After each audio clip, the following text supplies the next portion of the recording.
270 is not bad, and that's 270 extra because it's a nice hotel.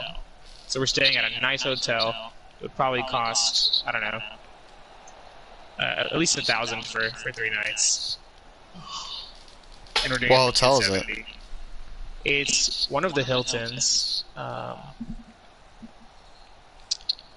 Yeah. Is it by the parks? It's like a 25-minute walk less to Disney. 25-minute walk? Yeah. Oh, nice. We don't even need a car. So I mean, you know, tickets to Disney are still super expensive. That's gonna be the main cost. But we just bought some Frontier flights, so we're actually gonna be able to take advantage of that Friday and Monday that we're flying because we leave like 5 a.m. Friday, so we have all Friday. We leave like 11 p.m. Monday, so we have all of Monday. So we still have 4 full days for the parks, which is pretty dope. Nice. And it happens to be a week before our 10-year dating anniversary, so... Oh, nice. That kind of convinced us. But yeah, I wasn't planning on doing that until I realized I had this. Yeah. Earlier today, I was like, oh shit, I have this thing. I should book this. And then, yeah, it just kind of happened. What the fuck? It happened very fast. That's really cool. Yeah, I heard Disney prices are kind of crazy now, and that they changed their fast pass system to where you have to pay per day and everything now. It's so much. We probably won't even do fast pass. It's $150, and Disney and Universal are basically the same price. No, I thought fast pass was like $30 a day. No, I'm not talking about fast for pass. Disney, just like for the ticket Disney. itself. Oh yeah. The parks, the parks are similar, but yeah, they're like the same price for like the ticket. $150 per day for one park, which is like insane. So because we're doing 4 days, that's 2 people. That's probably also because it's a holiday weekend. Busy. Yeah. And because like I think you can get it for like 102, but like you can get it for like 102 like the lowest if you stay like for if you go like for like 4 or 5 days or something. Right. But since we're doing Universal and Disney. Yeah. And we want to make sure that like we get to see both of the Harry Potter worlds. We want to see Galaxy's Edge at Disney. We want to see like one of the other Disney parks. We don't get to take advantage of some of those like longer. Oh fuck! You should be able to see it all. You pay more. Like it's like another $40 per day for the park hopper. Yeah. Yes. When we went, we did. I think we only did parks 3 days. Yeah, we did parks for 3 days, and we went to both Universal parks and all 4 Disney parks. Oh wow! Okay, and we did like every ride. I'm very curious. Then maybe there's a better way to do this for Lynn and I.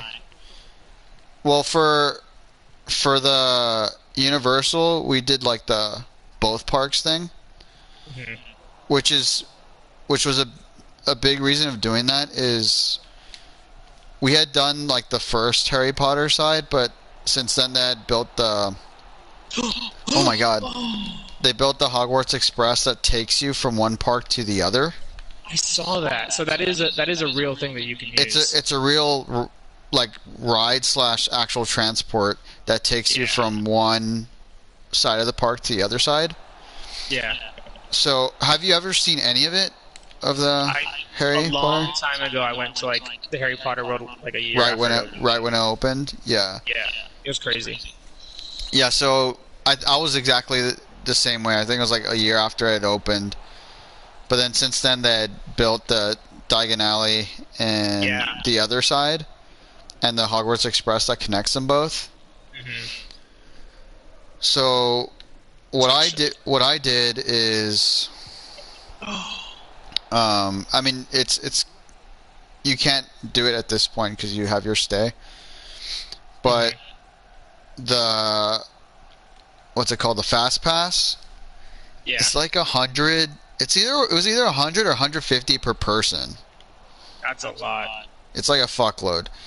But for 1 day. For 1 day. Jesus. But if you stay at like a Universal Resort, which was at the time it was like $450 a night. Oof.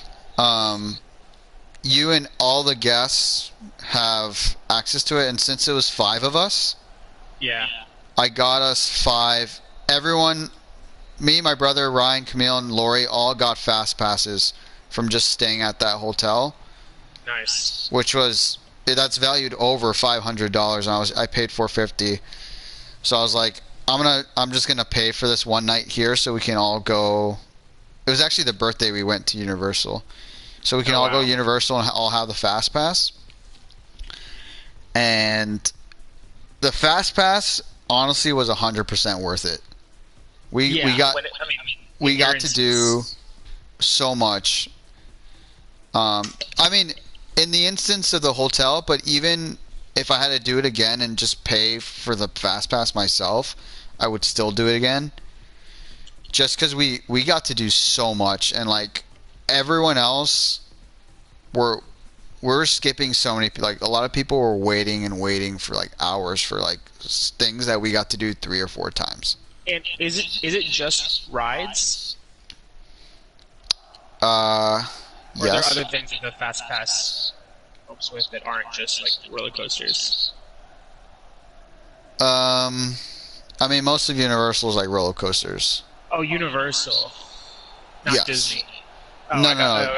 This is all Universal.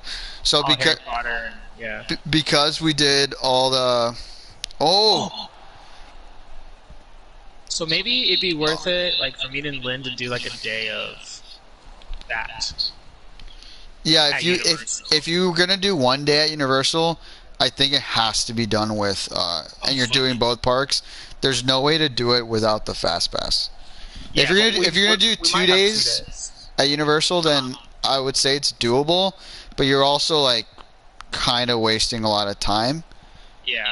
But not. Like, I mean, obviously not spending the money, but you're gonna be in line a lot. Right. Which is gonna suck. And when we went to Disney, there was really no way around the lines, because like the fast pass that was available at the time was free,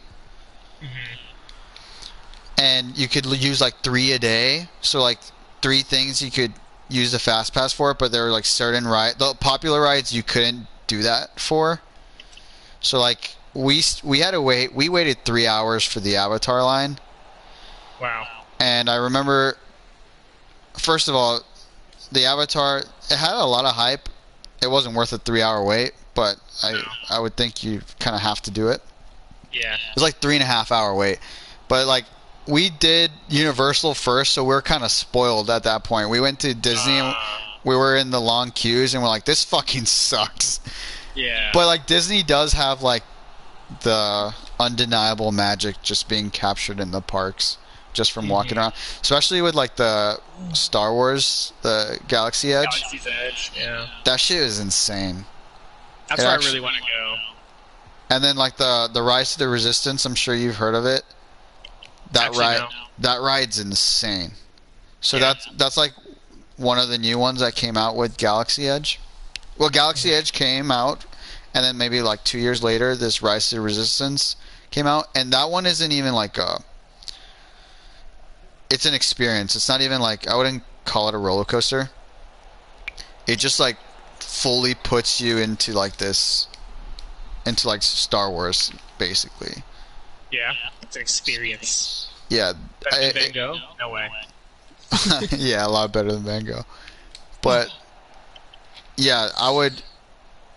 If there's a long queue for that one would be worth it. When we went, it was like right when it opened. So what you did is right when everyone had to show up first thing in the morning into the park, because then you put yourself on a wait list via the app. Oh. And then we got there. It took us like 10 minutes because there was a problem with my ticket for some reason. I couldn't get in. It said mine was already scanned. Oh, damn. So I had to talk to customer service, and we're a little late.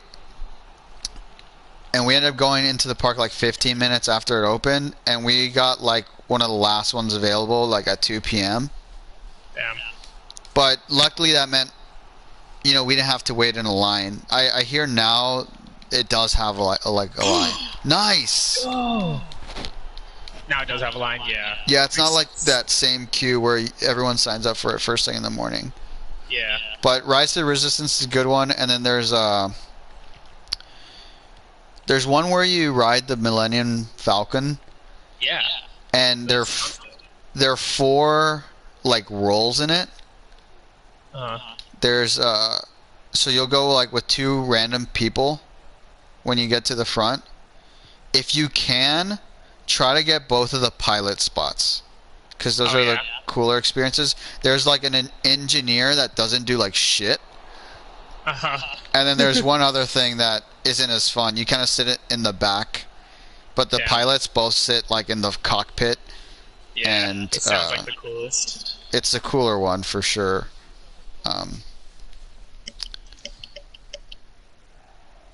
But yeah, I don't know how the systems work now with the new fast passes and stuff. Because now it is paying for the fast pass, which could be a good thing. Because if people aren't paying it, if less people get it, then it's a good thing if you pay if you dish out the money.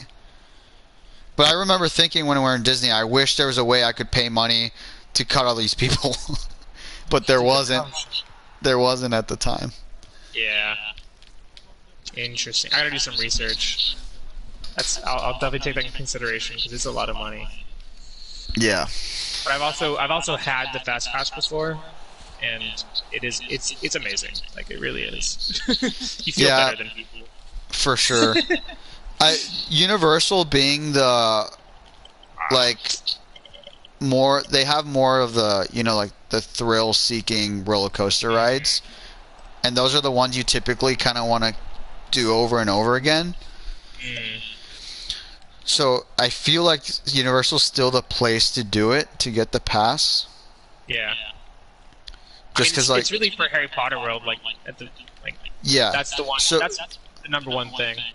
Yeah, so there's one of the new rides in Harry Potter World on the Diagon Alley side is, actually I'm not sure if it's on the Diagon Alley side, but it's a new ride. It's the Hagrid's motorbike, and that one's a lot of fun. Nice. If that's included with the Fast Pass, then I would definitely recommend it. Oh, there's certain rides that aren't even on the Fast Pass. There's some that aren't on the Fast Pass. When we went, that ride had just opened up, and it was on the Fast Pass. Nice. But the other perk to staying at a resort in a Universal resort is you get an hour early access. You're right. To the general public. So we got there an hour early and got to go straight to Hagrid and not wait in the line. And we got to actually do it a couple times because it wasn't open yet. It was just us and all the other people who were staying at the resorts. That is beautiful. And Disney does that too. If you're staying in their resorts. Yeah. Well, that was the benefit of this thing, is not, I guess, but then there's the extra cost of the pass. So trade-off. Yeah. Hey, I got man of the match. Woman. Nice. Sorry.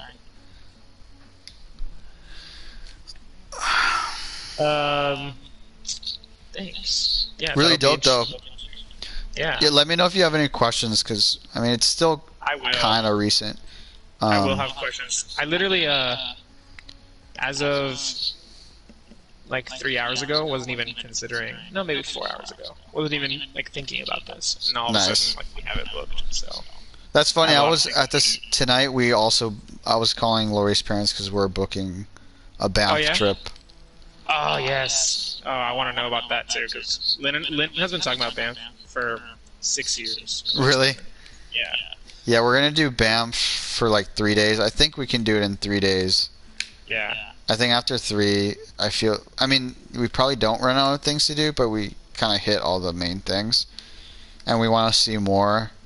So we're gonna do Banff 3 days, Vancouver for 2 days, and then Seattle for 3 or 4 days.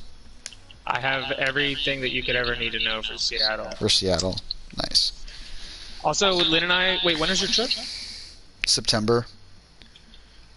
My family and I. So you know Maria, Monse's older sister. Monse? Monse That's, was the one that stepped in for bridesmaid for the December wedding yeah, when Rory yeah, stepped in. yes. Yes. Uh, Old family friend. She has her dad Yes, Pedro, yes, yes, yes, yes, yeah, for sure. and she lives with Hector currently, but she just moved out. But Monse, her older sister Maria, lives in Portland and used to live in Seattle. And we're planning on going to her wedding on August 4th. Oh, And my nice. dad is like, "Hey, you should or we should all go and then make a road trip out of it. Go to Seattle and maybe go to Vancouver." And that would be in like early mid-August. Nice. So I might have a little bit of a heads up on what you can do in Vancouver by Cool. then. Yeah, nice. All it sounds like we're gonna do is definitely some whale watching, and then I think everything else is kind of up in the air. Yeah, I want to do some whale watching too. That's a good idea. And Seattle, Lori's aunt lives there, so I think we're just gonna rely on her to show us around. But I'd be interested to see what you have on what you did on your trip too. We have not done, a single drop of research. But so Lynn and I are also we're moving back, early May, late March, late April, and we're like, all right, this is the time. If ever there's a time, this is the time to do like a very long road trip. Right. While we like work from home. And so pretty much all of July. I'm stuck on next match, by the way. Oh, I don't Are see you you. too? I'm in the lobby. Oh yeah, I'm stuck.